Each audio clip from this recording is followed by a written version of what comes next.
মাকে গুলি করে খুনের পর নিজেও আত্মহত্যা। ঘটনায় ব্যাপক চাঞ্চল্য আসানসোলের কুলটি কলেজ মোড় এলাকায়।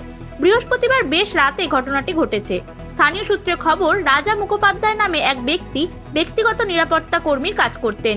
বৃহস্পতিবার রাত 12টা নাগাদ তিনি তার মা সন্ধ্যা মুখোপাধ্যায়কে গুলি করেন এবং তারপর নিজেও আত্মহত্যা করেন বলে অভিযোগ।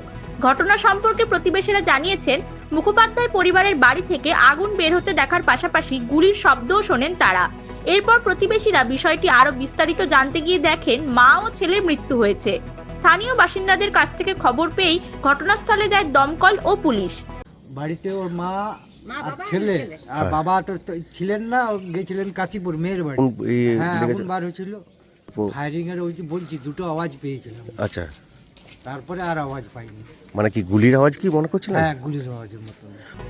রাজার বাবা দয়াময় মুখোপাধ্যায় বলেন, বুধবার তার উপর হামলা চালিয়েছিল রাজা। এরপর তিনি মেয়ের বাড়ি কাশীপুরে চলে যান। পরে তিনি জানতে পারেন বাড়িতে আগুন লেগেছে।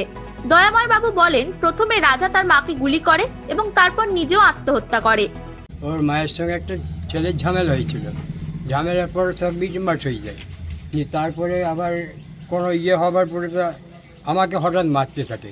আমার হাত পা পা সব ফুলে আছে। কদিন আগে আমি ভয়ে, বুধবারেরই ঘটনা, বুধবার দিন। হ্যাঁ, আমি সকালে মেয়ের বাড়ি চলে যাই কাশীপুর।